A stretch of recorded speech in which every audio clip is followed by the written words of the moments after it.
the first hour that rewrites your destiny. Most people will never change. That is the silent tragedy of our time. They will live entire decades inside invisible cages, repeating the same day over and over, calling it a life. They will wake up and reach for their phones before they reach for their breath. They will react before they reflect. And they will hand over the most powerful moment of their day, the first hour, to the noise of the world. But here is the truth no one wants to hear. Life does not change because you wait. It changes because you awaken. Welcome to Buddha's story. Imagine this. You wake up tomorrow and everything looks the same. Your bed, your ceiling, your home. But you feel something has shifted. You do not know why. There is no earthquake, no message from the universe, just a quiet discomfort like the soul whispering through the cracks of your morning routine, asking, is this all there is? That moment is not ordinary. It is sacred. It is the precise doorway between the life you have built and the life that is waiting to be born. And yet, most people will never walk through it. Why? Because comfort is addictive and change is terrifying. Not because we fear what we will find, but because we fear losing who we have been. In the heart of the Himalayas, I met an elderly monk named Tenzin, who told me a story that shattered my illusion of transformation. He spoke of a prince, not the Siddhartha we know, but a lesser-known tale passed down in his lineage. This prince, whose name was Ranya, lived in a marble palace and was obsessed with enlightenment. He read scriptures, memorized chants, and practiced mantras for hours each day. But his mornings were chaotic. He would wake up late, skip meditation, and start his day already rushing. One day, his teacher, Master Joran, visited the palace and asked him a single question. Tell me, Ranya, what do you offer to the divine each morning? The prince answered with pride, listing rituals, incense, and acts of service. But the master only smiled and said, you offer everything except the one thing the divine actually lives in, silence. That sentence struck me like thunder.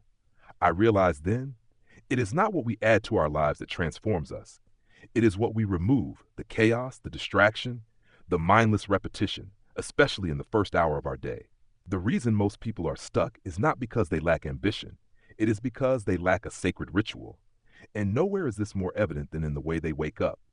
That first hour, the one you rush through, the one you barely remember, is not just a piece of your schedule.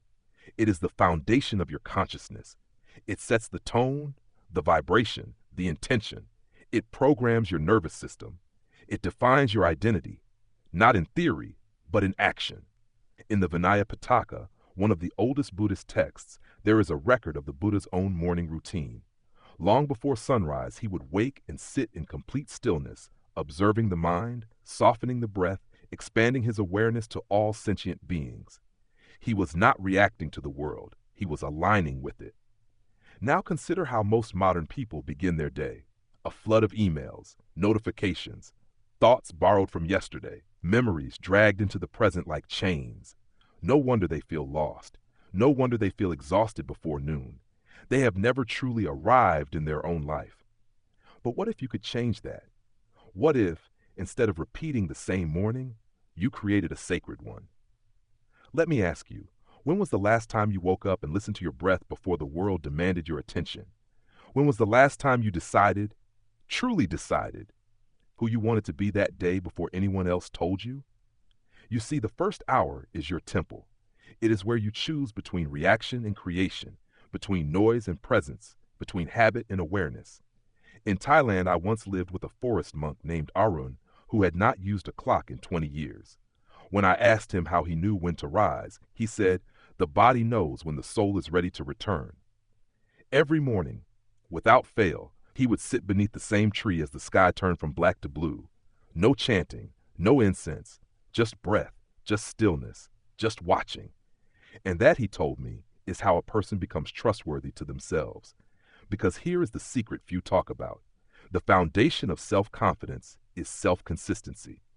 Every time you wake up and honor your first hour with presence, you build trust, not with the world, with yourself. Confidence does not come from external applause. It is born in solitude. It grows in repetition. It thrives in silence. And the first hour is its sacred ground.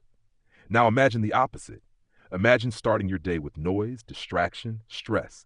Imagine doing that for years. That is how we lose ourselves, not in one big moment, but in small, repeated abandonments. We forget who we are because we never gave ourselves time to remember, but it is never too late to return. You do not need to escape to a cave. You do not need to renounce your life. You need to reclaim your mornings, not with guilt, not with perfection, but with reverence. Sit in silence. Breathe with attention. Speak to your soul before you speak to the world, because if you do not choose who you are becoming, the world will choose for you. And the world, I promise you, is very loud. If this resonates with you, take a moment to subscribe to Buddha Story. Your support gives us the strength to continue sharing these teachings that nourish the spirit in a world that so often forgets how. And now, a question for your reflection. Which force do you let shape your day? A, the world, through noise, urgency, and reaction. B, your inner self, through stillness, intention, and awareness. Type your answer below. A or B? Let us know in the comments and see how others walk their path. The first hour is not just a moment. It is the mirror of your destiny. Choose wisely, the sacred hour that changes everything. There is a time of day so overlooked, yet so powerful, that the Buddha himself guarded it with quiet reverence. Long before the chants, the alms, the teachings, there was the hour of stillness, the hour before sunrise. In Pali tradition, it is known as Brahma Muhurta, the divine moment, a short window of time just before dawn when the mind is most open and the soul closest to truth. But in our modern world, that window has become fogged with urgency. Instead of stepping into it, most people step over it, waking up into noise, feeding their mind with information, obligations, and digital chaos before they have even remembered who they are. In doing so, they give the most precious part of their day, the entry point to clarity, away to everything outside of themselves. And yet, all spiritual traditions point to this truth. What you do first programs what comes next. In the early years of my training, I stayed at a forest monastery in northern India. There, I met a quiet novice named Emil. He was only 17, but carried the gaze of someone who had seen beyond his years. Every morning, before even the senior monk stirred, he would be up, walking barefoot through the dew-covered earth, circling a Bodhi tree in silence.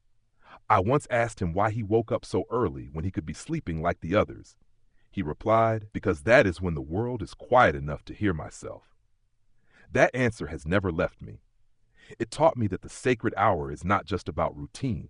It is not about discipline for the sake of order. It is about return. It is about creating space to come back to yourself before the world demands pieces of you. When you begin your day with silence, you do not just calm your mind, you align it. You remind your body who is in command. You plant the seed of consciousness, and like any seed, it will only grow if given the right soil and light. Science now echoes what monks have practiced for centuries. The first hour after waking is when the brain is in a highly receptive state, hovering between theta and alpha waves. It is in this state that affirmations, visualizations, and impressions take root most deeply. Whatever enters your awareness during this window will echo throughout your nervous system, guiding your focus, your decisions, and even your emotional baseline. And yet, most people fill this window with other people's thoughts, messages, updates, breaking news. Instead of guarding their energy, they scatter it. Instead of directing their attention, they outsource it. And they wonder why they feel anxious by noon, uncentered by afternoon, and exhausted by nightfall. The answer is not in doing more. It is in protecting the beginning. The sacred hour is not measured by productivity. It is not about writing 5 pages, meditating for an hour, or setting 10 goals. It is about alignment, about checking in with your soul, about breathing before speaking, feeling before acting, choosing before reacting. A teacher once told me, if you win the morning, you do not need to conquer the day. The day will bow to you. In the monasteries of Myanmar, young novices are taught this through silence, not instruction. They are not given long lectures about morning rituals. They are simply invited to sit, to observe the mind like a lake before the wind comes. They learn to watch, not chase, to listen, not perform. And slowly they build an inner posture that cannot be shaken, not because they are taught to be strong, but because they are trained to be still. There is a story in the Theragatha, the verses of the early monks, about a practitioner named Sona. He was known for being overly zealous in his efforts, pushing himself with intensity but constantly falling short of peace. The Buddha approached him and asked a simple question. Sona, when the strings of a lute are too tight, what happens? They snap, replied Sona. And when they are too loose, asked the Buddha, they make no sound. Then find the middle way, the Buddha said. Not too tight, not too loose. Find the rhythm where effort meets ease. This is the essence of the sacred hour. It is not about pushing yourself into awakening. It is about entering softly, without judgment, without rush, just presence, just breath. When you claim that space consistently, something begins to shift. You start to notice your own patterns. You begin to see the moment you usually reach for distraction, the second you usually choose reactivity. And in that awareness, you create a new group, program a different path. This is how transformation happens. Not in loud declarations, but in the quiet decisions to return again and again each morning. I once worked with a man named Rewire, a corporate executive who was burned out and lost. He came to me expecting strategies, frameworks, something to fix his mental fatigue. But I gave him none of that. I gave him space. I told him to spend the first 30 minutes of his day in silence. No music, no screens, just a journal, a cushion, and breath. At first, he resisted. He said it felt pointless, unproductive. But within 3 weeks, something shifted. He started arriving at meetings calmer. He spoke less but said more. He started making decisions from clarity, not fear. One morning, he sent me a message. I finally met myself again. That is the power of the sacred hour. It is not self-help. It is self-return. And in a world where everyone is running from themselves, that return is the most radical act. You do not need to have all the answers when you wake up. You simply need to remember that you are not your thoughts. You are not your to-do list. You are not the unfinished story of yesterday. You are presence. You are stillness before movement. And in that stillness lives the direction you are seeking. If you want to change the day, change how you enter it. Step in with intention, not reaction. Step in with breath, not pressure. Step in with reverence, not rush. And over time, that single sacred hour will reshape everything. Not because life suddenly becomes easier, but because you become rooted, anchored, whole. The world does not need more frantic energy. It needs more morning guardians. People who rise not to chase, but to align. People who begin not with noise, but with listening. So tomorrow, when the sun is still hidden before the world wakes, choose to begin differently.